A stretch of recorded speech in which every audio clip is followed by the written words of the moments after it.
Ён напісаў сцэнарый для фільма, якім захапляліся Спілберг, Таранціна і Дэні Бойл.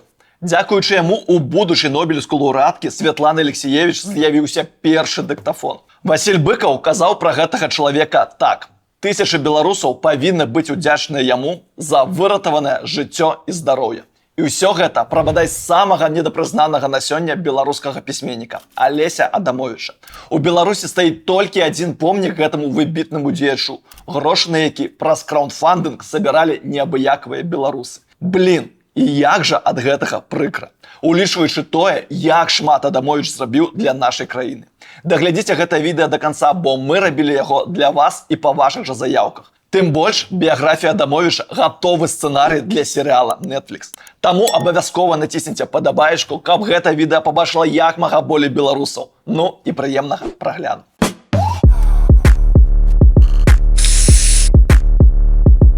Афіцыйна Алесь Адамовіч нарадзіўся 3 верасня 1927 у вёсцы Канюхі, сённяшняга Капыльскага раёна. Але насамрэч будучы беларускі класік з'явіўся на свет 3 жніўня 1926. Рэч у тым, што юнага Адамовіча маглі вывезці на працу ў Германію падчас Другой сусветнай вайны. Каб не дапусціць гэтага, яго маці Ганна падправіла даты ў метрыках. Як вы зразумелі, дзяцінства Адамовіча было вясёлым. Але давайце да ранніх успамінаў. Вось адзін з іх.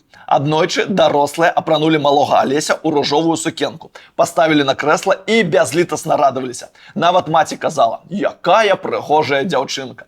У гэты момант малы Алесь плакаў, бо не хацеў быць дзяўчынкай. Потым маці растлумачыла: проста ў краме нічога не было на хлапчукоў. Купілі для дзяўчыны, каб перашыць на кашульку. Як вы зразумелі, у тыя часы было не да гендернай роўнасці. Увогуле, малы Алесь умеў стварыць праблему бацькам. То ледзь вёску не спаліў, то яго свіня пакусала да самай косці. Але акрамя жадання знайсці прыгоду на сваю пятую кропку, Адамовіч вельмі любіў чытаць. Асабліва расійскага пісьменніка Льва Толстого. І некалькі разоў перачытваў яго «Вайну і мір». Пазней уплыў талстоўскай прозы адчуваўся і ў творчасці самого Адамовіча. Але і «Вайну», і мір яму яшчэ давядзецца перажыць. І тое, што было перад гэтым. Бо самым вялікім ударам у той час для сям'і Адамовіча стала раскулачванне яго дзеда па матчнай лініі, Мітрафана Тычыны. Яго разам з сям'ёй саслалі ў Якуцію. Там на чужыне ён і памёр. Для Адамовічаў гэта быў цяжкі час. Яго бацьку Міхаілу часцяком ралі развесціся з кулачкай. А тая кулачка штомесяц выпраўляла ў далёкі Алтай пасылкі. Сала, цыбулю, часнык, крупы. Ужо пазней Адамовіч даведаецца, што такая гісторыя была ў сем'ях мільёнаў жыхароў СССР, якія з-за гэтага хавалі сваю нянавісць да Сталіна. А пасля гэту прыхаваную злосць вылілі ў час вайны. Але інакш, чым гэта магло падацца. Вось што потым казаў Адамовіч. Я чамусьці ўпэўнены, што адным з важнейшых складнікаў перамогі над фашызмам, над Гітлерам, было пачуццё, часам глухое, свядома прыціснутае, непрыязі, а то і нянавісці да Сталіна. Здушаны гнеў, які не мог проста прарвацца супраць Сталіна, накіраваўся на Гітлера, абрынуўся на немцаў. Як злосць супраць нягодніка айчыма, які прыйшоў на месца ліхадзея бацькі, што ўцёк. Мала нам свайго, дык цяпер гэты. Вы афігееце, але ўжо ў сталым узросце Адамовіч трапіць у суд за Сталіна. І нават будзе апраўданы. Таму абавязкова даглядзіце відэа да канца, там вельмі моцная гісторыя, якая 100% вартая вашай падабайкі.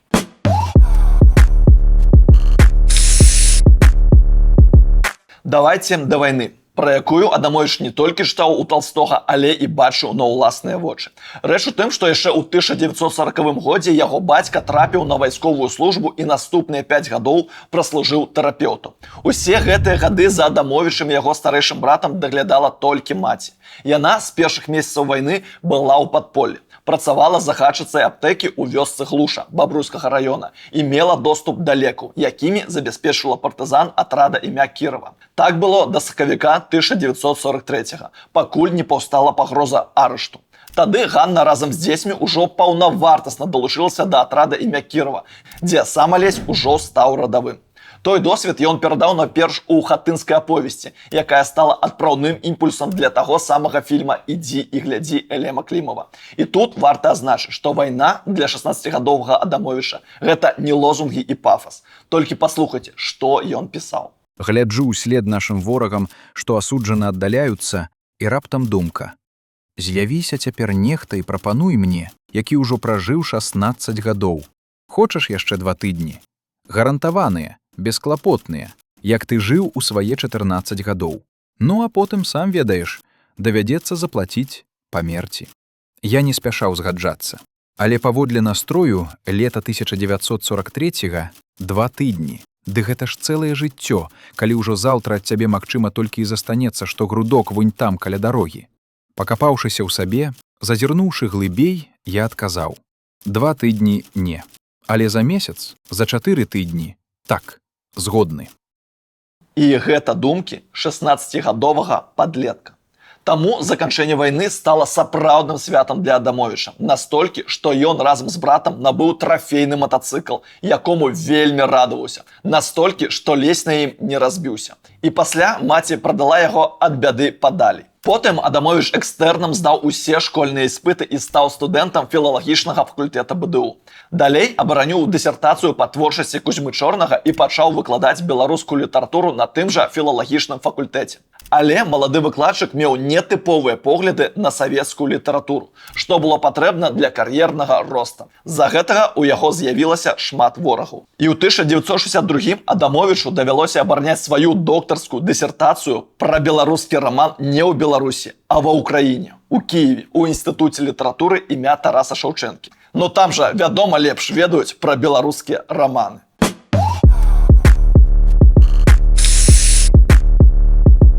У 1962 годзе Адамовіч пачаў несці людзям сваю праўду пра вайну, і яго творы пачалі выбухаць. Іх заўважаюць у Маскве, дзе ён у 1962-1964 годах вучыцца на вышэйшых сцэнарных курсах, а пасля выкладае беларускую літаратуру ў Маскоўскім дзяржаўным універсітэце. На гэтай хвалі хлопец з беларускай вёскі мог будаваць выдатную кар'еру ў сталіцы СССР. Але перашкодзілі прынцыпы і сумленнасць. Рэч у тым, што Адамовіч адмовіўся падпісаць ліст супраць расійскага літаратара-дысідэнта Андрэя Сіняўскага, якога ў 1966 судзілі разам з Юліем Данелі. Яны публікаваліся за мяжой, а іх творы называлі антысавецкай агітацыяй і прапагандай. І заўважным літаратарам па ўказцы зверху трэба было падтрымаць лінію партыі. Сумленне дорага каштавала Адамовічу. Ён быў вымушаны звольніцца з працы ды вярнуцца ў Беларусь. Але і тут яму не давалі працаваць, бо старэйшы брат усё ведае. Адамовіч паўгода шукаў працу ў Мінску, але яго нідзе не бяруць, хоць яшчэ нядаўна прапанавалі працу і ў БДУ, і ў Акадэміі навук. Урэшце рэшт за яго заступаецца Андрэй Макаёнак, галоўны рэдактар часопіса «Нёман». Ён наўпрост звяртаецца да кіраўніка Беларусі Пятра Машэрава. І толькі пасля гэтага Адамовіча уладкоўваюць у Інстытут літаратуры імя Янкі Купалы у якасці старэйшага навуковага супрацоўніка. Але цікава, што ў дальнейшым адносіны Адамовіча з Машэравым не склаліся.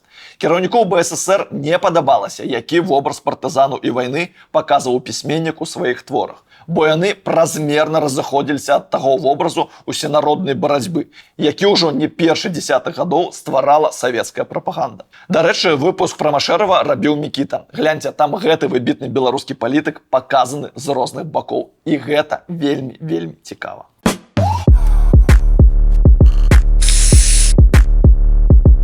А тым часам Адамовіч пайшоў на экран. Яго творы выкарыстаў рэжысёр Віктар Тураў, які здымаў 2 фільма запар. І ў 1967 годзе выпусціў «Вайна пад стрэхамі», а ў 1971 яго працяг «Сыны сыходзяць у бой». Для іх суперстар СССР таго часу, дарэчы, з беларускімі каранямі Уладзімір Высоцкі, напісаў некалькі песен, якія сталі культавымі.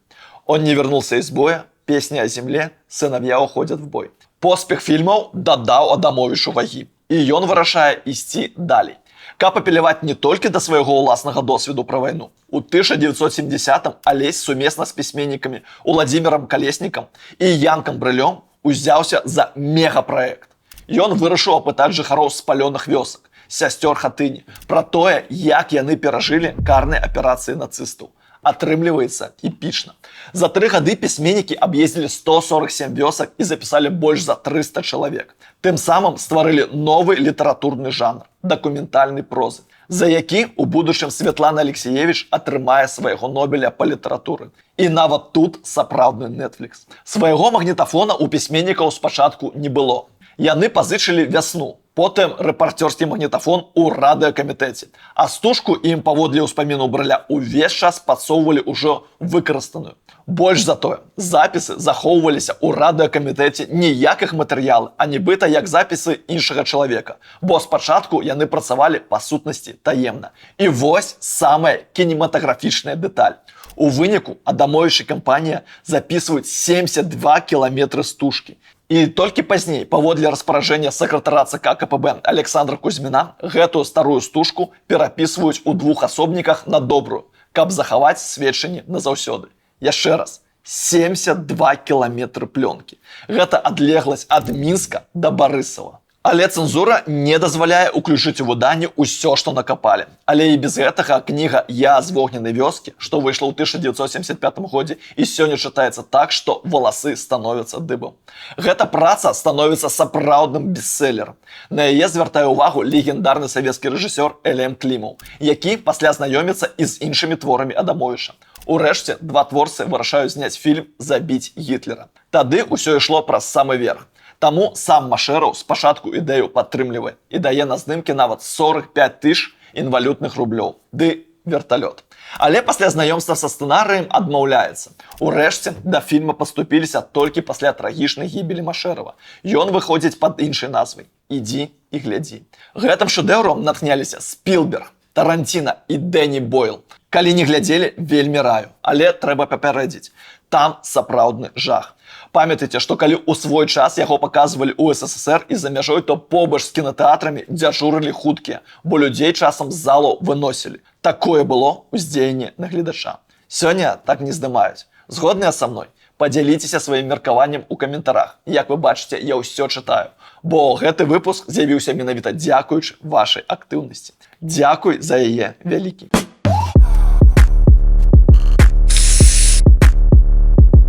Але давайте да Адамовіча. У красавіку 1975-го ён бярэцца за новую тэму – блакада Ленінграда. І разам з расійскім пісьменнікам Даніілам Граніным стварае яшчэ адзін шэдэўр – блакадную кнігу.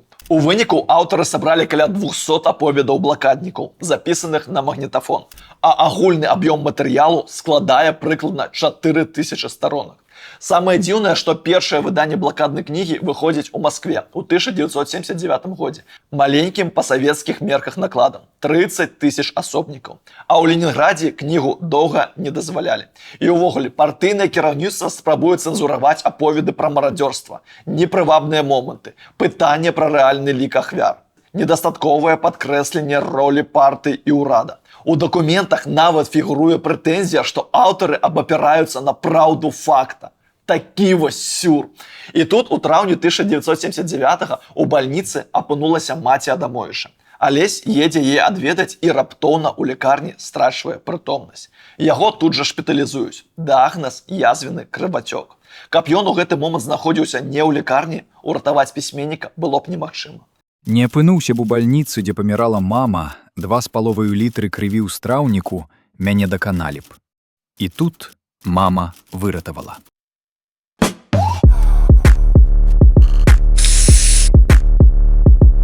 У 1981 годзе выходзіць раман «Карнікі», падчас стварэння якога Адамовіч ужо думаў над іншай праблемай – ядзернай пагрозай. І праз год у Нью-Йорке ў складзе беларускай дэлегацыі ён удзельнічае ў працы Генеральнай ассамблеі. Алесь выступае супраць пашырэння ядерной зброі. Я вдруг понял, что даже за нашими улыбками, объятиями, смехом стоит крик, внутренний крик. Да что же мы это делаем? Мы, взрослые, приготовили для наших детей 50 тысяч боеголовок. Для 2,5 миллиардов детей мы приготовили 1 миллион Хиросим. Як у ваду глядзеў.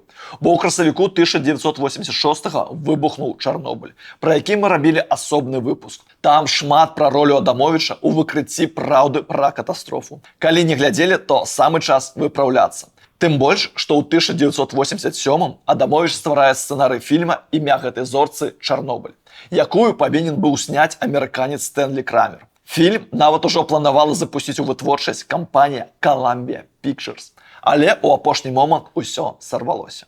И вот у меня было такое ощущение, что это гангстеры, банда, которая стоит и думает, как же одурачить эти, как же одурачить. Понимаете, это эти матери приехали вместе с детьми. приехали вместе с детьми, и мы не можем их никак отправить туда. Як вы зразумелі, праўда пра Чарнобыль дорага каштавала Адамовіча. Яго абвінавацілі ў панікёрстве і прымусілі пакінуць Мінск. Цяпер гэта назвалі б вымушанай эміграцыяй. Ён зноў едзе ў Маскву і адразу трапляе ў скандал. У 1988 годзе на яго падаюць у суд. Прапагандыст Іван Шахаўцоў абвінавачвае Адамовіча ў паклёпе на Сталіна. Які, сюр. Але самае цікавае, што Шахаўцоў, які сам быў ахвярай сталінскіх рэпрэсій, пад якія пападала яго сям'я, суд прайграе. Але вы толькі зірніце на гэтыя кадры. Так вот, говорят они, срока давности нет для преступников Сталина и для его подручных.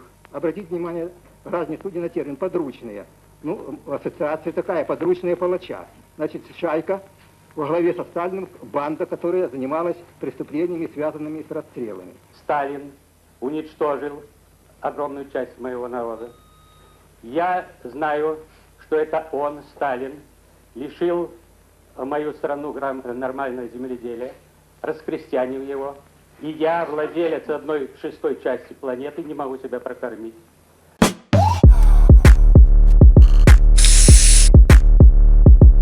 Адамовіч жыў і працаваў у Маскве. Цікава, што ён быў супраць распаўсюджання антырасійскіх настрояў сярод беларусаў. Адзначаў, што тая прыязнасць, якая ёсць у расіян да нас, вельмі дорага каштуе. І яна можа вызначыць нашы будучыя адносіны. Не палітыканства, якое можа ісці з Крамля ці з другога дома, не часовыя палітычныя і геапалітычныя меркаванні, а сімпатыі і нават замілаванасць да беларуса, якая ёсць у рускім народзе, якая і будзе грунтам той асновай нашых узаемаадносін далейшых на многа дзесяцігоддзяў і вякоў.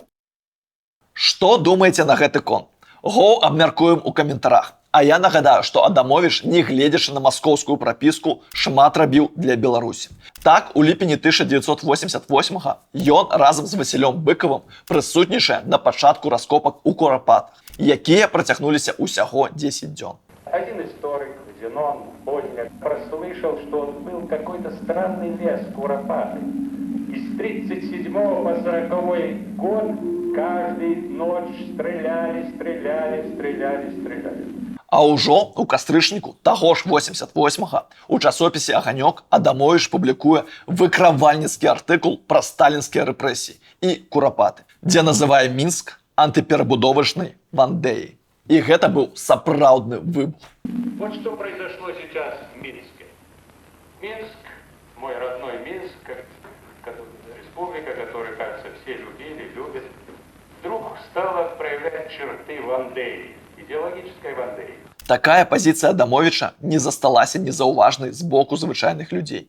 І ў 1989 ён быў абраны народным дэпутатам Верхоўнага Савета СССР, дзе выступаў за перабудову і галоснасць. А ў дні жнівеньскага путча 1991 ён стаіць на барыкадах у ліку абаронцаў Белага дома ў Маскве. Пасля гэтага ён напіша эсэ пра тыя падзеі «Дзякуй, хунта», а затым створыць і аповесць «Падарожжа з Мінска ў Маскву і назад». Сапраўдны рок-н-рол. Але ўсё гэта вялікім цяжарам адбівалася на здароўі Адамовіча. І 21 снежня 1991 у тыя дні, калі сканаў СССР, ён перанёс цяжкі інфаркт і трапіў у клінічную бальніцу ў Маскве. І нават пры такіх абставінах папярэджваў беларусаў ад увядзення пасады прэзідэнта. Тым больш, што чалавек гэты можа аказацца маленькім Сталіным, вялікім параноікам, хоць кім. Мы такога ўжо бачылі нямала. Ну што сказаць пра рок. У бальніцы Адамовіч правёў амаль год, а пасля далечваўся ў санаторыі. Нягледзячы на забарону дактароў, Адамовіч шмат працаваў, а 7 траўня 1992 ён перажыў новы удар. Памёр яго брат Яўген. І вось што ён успамінаў пра гэты час. Ляжу з інфарктам, гляджу ў тэлевізар на тых, што ідуць па вуліцы напярэдадні 1992 года, і шкада не сябе, а іх. Господі, што чакае гэтых людзей? Але, на жаль, не шмат добрага. Толькі паслухайце гэтыя словы Васіля Быкава. Палітычны дыягноз сучаснай Беларусі, пастаўлены палітолагам Адамовічам, на вялікі жаль спраўджваецца сёння. Выступаючы па тэлебачанню, ён гаварыў, што калі наша драматычная перабудова скончыцца няўдачай, дык абвальны адкат ад яе адкіне чалавецтва яшчэ далей, чым яно было на пачатку. У лякарні Адамовіч марыў дажыць да 2000-га, каб паглядзець, чаго людзі тады дасягнуць. Гэта амаль як з-за месяца на зямлю зірнуць, заляцеўшы туды. Чаго таксама хацелася. Калі яму палягчэла, 7 студзеня 1994 Адамовіч паехаў у Мінск, дзе ўдзельнічаў у працы сойма БНФ, наведаў у глушы могілкі брата і бацькоў і тут жа папрасіў пахаваць сябе. А праз 19 дзён Алесь зноў на працы. Ён выступае ў Вярхоўным судзе Расійскай Федэрацыі з прамовай у абарону маёмасці Саюза пісьменнікаў. І тут здараецца сапраўдная трагедыя. Адразу пасля выступу ён вяртаецца на сваё месца ў зале і пытаецца суседа, як ён выступіў. Пасля гэтага у яго здараецца другі і апошні інфаркт. Вось так. Журналіст Міхаіл Бузукашвілі згадваў, што сустракаўся з Адамовічам позна ўвечары 25 студзеня 1994, то бок за некалькі гадзін да смерці. У гутарцы пра здароўе Адамовіч, як ён кажа, толькі махнуў рукой, мовляў, усё ў парадку. Казаць пра хворае сэрца – пустое марнаванне часу. А вось апошнія словы з яго апошняга інтэрв'ю. Калі мы бачым, як краіну зноў робяць краінай дурняў, я сёння скажу, што больш за ўсё шаную ў людзях здольнасць супрацівіцца тым, хто хацеў бы ператварыць нас у дурняў.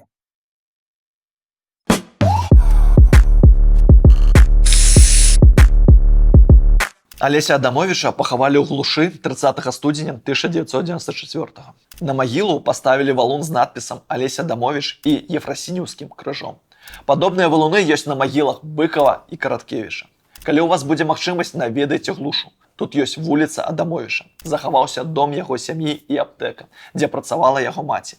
І ўдумайцеся, толькі ў кастрычніку 2018 у глушы адкрылі арт-аб'ект, прысвечаны Алесю Адамовічу. Прыпынак Адамовіча. А ў кастрычніку 2019 у глушы з'явіўся бюст Алеся Адамовіча. Блін, і як тут не мацюкацца? Калі сродкі на помнік выбітнейшаму беларусу збіралі на краўдфандынгавай платформе. У гэтай акцыі ўзялі ўдзел больш за 300 чалавек, а асноўнымі мецэнатамі выступілі не дзяржава, а Юрый Зісер і Святлана Алексеевич. Нездарма Адамовіч пісаў: «Ты чароўная Беларусь, але чаму злыя вятры абавязкова ў твой бок дзьмуюць?» Таму гэта яшчэ адна нагода рабіць канал «Загляне сонца». Расказваць вам пра выбітных беларусаў і разам вывучаць уласную гісторыю. Мяне вельмі натхняе тое, што мы працягваем існаваць на народныя грошы. Гэта вялікая матывацыя рабіць канал яшчэ больш якасным. Дзякуй вам за яе. Калі ў вас ёсць магчымасць падтрымаць нас грошыкамі, то ўсе адпаведныя спасылкі маюцца ў апісанні да гэтага відоса. Ну і пра падабайку з каментаром таксама не забывайцеся. Даражэнькія, дзякуй вам за прагляд, дзякуй за донат і давайце беларусець разам.